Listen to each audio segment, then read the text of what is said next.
Bonjour, vous avez choisi de nous faire confiance pour l'équipement logiciel de votre commerce et aujourd'hui vous devez réfléchir à votre arborescence. Dans cette vidéo, vous trouverez plus d'informations concernant ce sujet.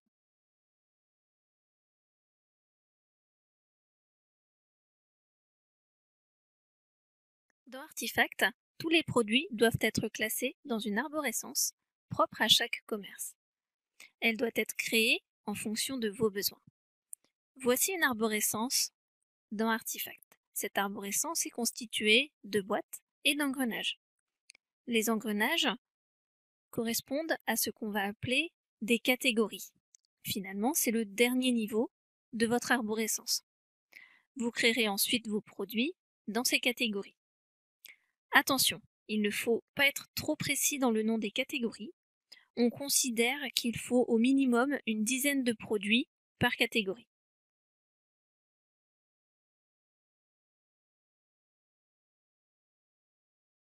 L'arborescence vous permettra, lors de l'utilisation d'artefacts, de réaliser des statistiques en fonction des différents niveaux représentant des groupes de produits. Ces niveaux pourront être utilisés en tant qu'ordre de présentation ou en tant que filtrage. Par exemple, ici je suis sur une statistique de vente. Je vais choisir un ordre de présentation, par exemple par famille.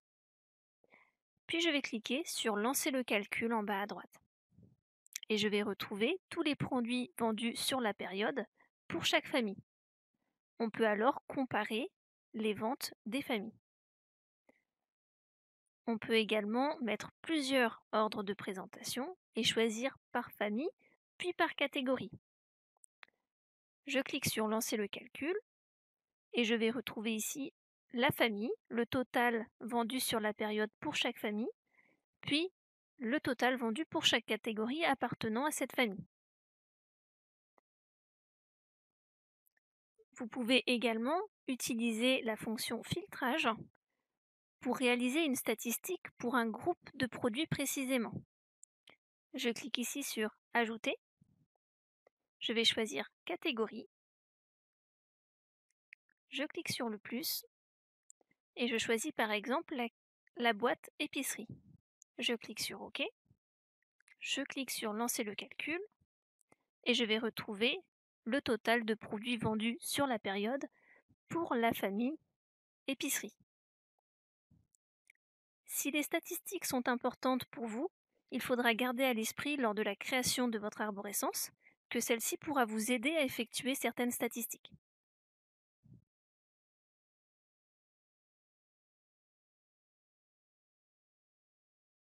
Si vous avez choisi l'interface de caisse dite à boutons, l'arborescence est importante car elle va définir la présentation de vos boutons en caisse. Ici, je suis sur une caisse bouton. Si je clique sur le bouton épicerie, je retrouve mon bouton épicerie fine. En cliquant sur épicerie fine, je retrouve mon bouton café moulu aromatisé. Je clique sur ce bouton et là j'ai accès aux produits créés dans la catégorie café moulu aromatisé.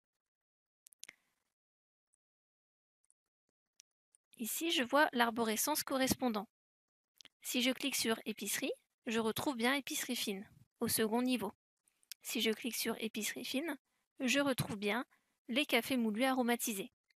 Et les produits sont créés dans café moulu aromatisé.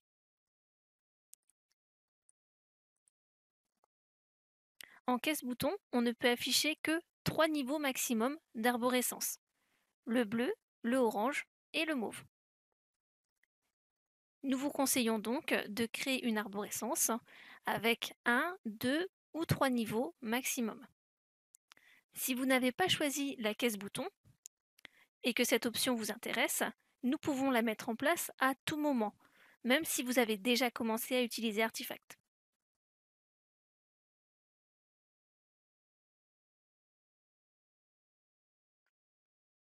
Afin de créer votre arborescence à nous transmettre, vous allez pouvoir utiliser un logiciel de tableur comme Excel ou Calc. Ici, je suis sur un fichier en format Calc. Dans ce fichier, on va retrouver différentes colonnes qui correspondront aux différents niveaux de notre arborescence. Dans la colonne B, je retrouve le niveau 1 de mon arborescence. Dans ce niveau, je retrouve épicerie et fruits et légumes. Si je reviens sur mon arborescence, effectivement, au premier niveau, je retrouve épicerie et fruits et légumes. Si j'ouvre épicerie, à l'intérieur d'épicerie, on va retrouver le second niveau, épicerie fine, restauration rapide et bar. Effectivement, dans mon fichier, le niveau 2 est présent dans la colonne C et dans cette colonne, je retrouve bien épicerie fine, restauration rapide et bar. À l'intérieur d'épicerie fine, on retrouve le troisième niveau, café moulu aromatisé, café moulu nature, etc. Et ce troisième niveau est représenté dans la colonne D, café moulu aromatisé, café moulu nature, etc. Vous allez pouvoir comme ça créer vos différents niveaux d'arborescence. De plus, il faut renseigner un élément par ligne. La ligne 3 correspond à l'élément épicerie. La ligne 4, épicerie fine, la ligne 5, café moulu aromatisé, etc. Il faut toujours mettre qu'un élément par ligne.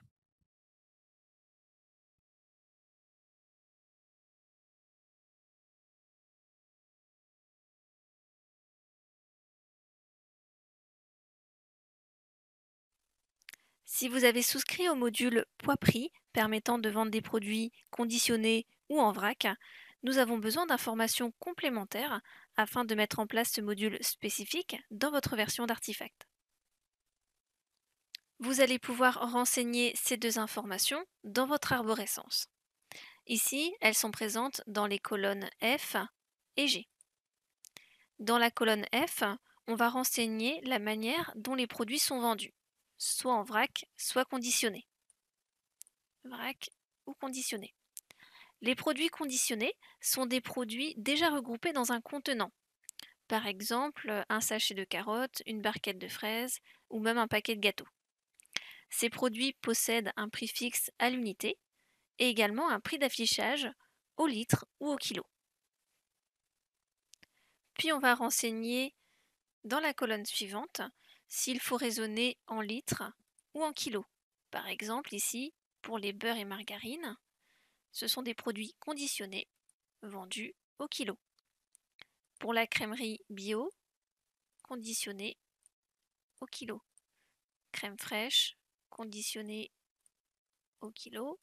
Les desserts et compotes, conditionnés au kilo.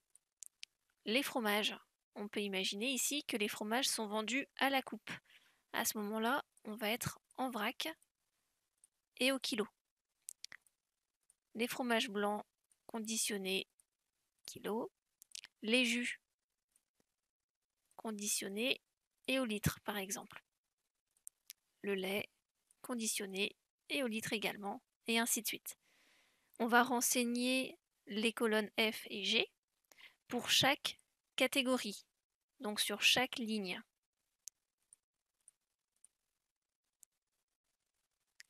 Dans certains cas, des produits peuvent être vendus en vrac et conditionnés. Par exemple, les fromages. Ils peuvent être vendus déjà conditionnés en barquette, mais également à la coupe.